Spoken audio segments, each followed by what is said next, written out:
আক্রান্ত হচ্ছে, সেই সাথে শুনলাম যে তার লাভও হচ্ছে। এবার আমরা জেনে নেব যে গোলাপ চাষের সঠিক পদ্ধতি কি, সেটা জানার জন্য আজকে আমরা এখানে এসে পেয়েছি এই ব্লকের যিনি সহকৃষি অধিকর্তা ডক্টর বিবেকানন্দ মহান্তি, তাকে। চলুন তার সঙ্গে কথা বলে একটু বিস্তারিত কিছু জেনে নেব। নমস্কার ডক্টর মহান্তি। ডক্টর মহান্তি, আমরা এতক্ষণ কৃষক বন্ধুর সঙ্গে কথা বলছিলাম যিনি এই গোলাপ চাষ করেছেন। তিনি বললেন যে তিনি কিভাবে চাষ করছেন, তবু আপনার কাছ থেকে আমরা জেনে নেব যে গোলাপ চারা লাগানোর সময় জমিটাকে কিভাবে সঠিকভাবে তৈরি করা উচিত। অ্যাকচুয়ালি গোলাপ চাষ করতে গেলে বেলে দোআঁশ থেকে দোআঁশ বেলে মাটি হচ্ছে ভালো উপযুক্ত, এবং পিএইচ যদি 5.5 থেকে 6.5 বা 7 অব্দি হয় তাও হবে। কিন্তু যদি 6-এর তলায় হয়, আমরা 5.5 বললাম, কিন্তু যদি 6-এর তলায় তাহলে কিন্তু অবশ্যই চুন বা ডলোমাইট দিয়ে জমিটাকে শোধন করে নিতে হয়। এবং জল নিকাশি মাস্ট থাকতেই হবে, কারণ জল জমে গেলে কিন্তু গাছের খুবই ক্ষতি হয় এবং ফলন অনেক মার খায়। সুতরাং এইরকম জমিতে আমরা চাষবাস করতে পারি। আর চাষ করতে গেলে সাধারণত বর্ষাকালের আগে আমাদের চারা লাগানো হয়। চারা এনে যেখান থেকে সংগ্রহ করে এনে চারা শোধন করতেই হবে।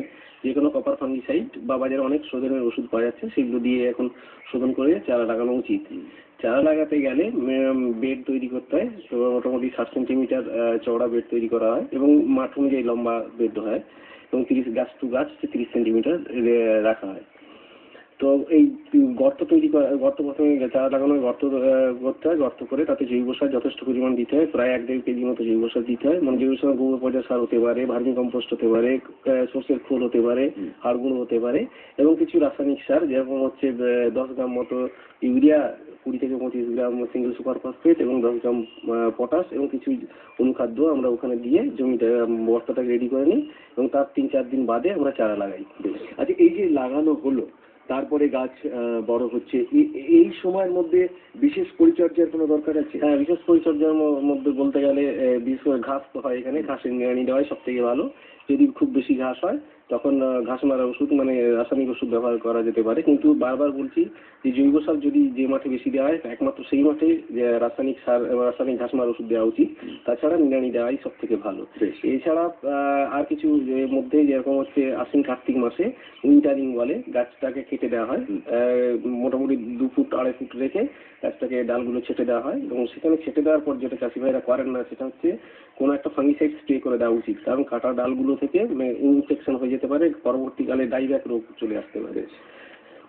সেটাকে করে দিতে। আচ্ছা, এই যে ছাটাটা হচ্ছে, এটা কি বিভিন্ন ডাল যাতে বেরোয় সেই জন্য কি? হ্যাঁ, ছাটা ওই সময় করলে তারপরে হচ্ছে নতুন ডাল বেরোবে। পুরোনো ডালে তো আর গোলাপ ফুল হয় না, গোলাপ ফুল নতুন ডালে হয়। আচ্ছা, এই যে যত ডাল বেরোবে তত তার থেকে নতুন নতুন ফুল হবে। হ্যাঁ, এটাকে না কেটে অন্য কোনো পদ্ধতি আছে যেটা দিয়ে নতুন ভাবে ডাল বার করা যেতে? হ্যাঁ, করা যেতে পারে। সেটা হচ্ছে যখন গাছ লাগানো হয়েছে, ছোট গাছের গোড়া থেকে যখন ডালগুলো বেরোয়, একটু পাতলা নরম ডাল হয়, সেই ডালগুলোকে বেঁকিয়ে যদি আমরা 45 ডিগ্রি অ্যাঙ্গেলের মতো বেঁকিয়ে মাটিতে না লাগিয়ে পাশে কোনো কাঠি ফুটে সেই কাঠির সঙ্গে যদি একটু বেন্ড করে বেঁধে রেখে দিই, তাহলে ওই ডালটার উপরে পোর্শনটায় যে ডালগুলো যাবে সেখানে ফেটে ফেটে যাবে, এবং সেখান থেকে নতুন ডাল বেরোবে, এবং সেই ডালগুলো থেকে অনেক কোয়ালিটি যুক্ত ফুল পাওয়া যাবে। মানে তাতে কি মানে না ছাটলেও চলবে? না, ছাড়তে হবে।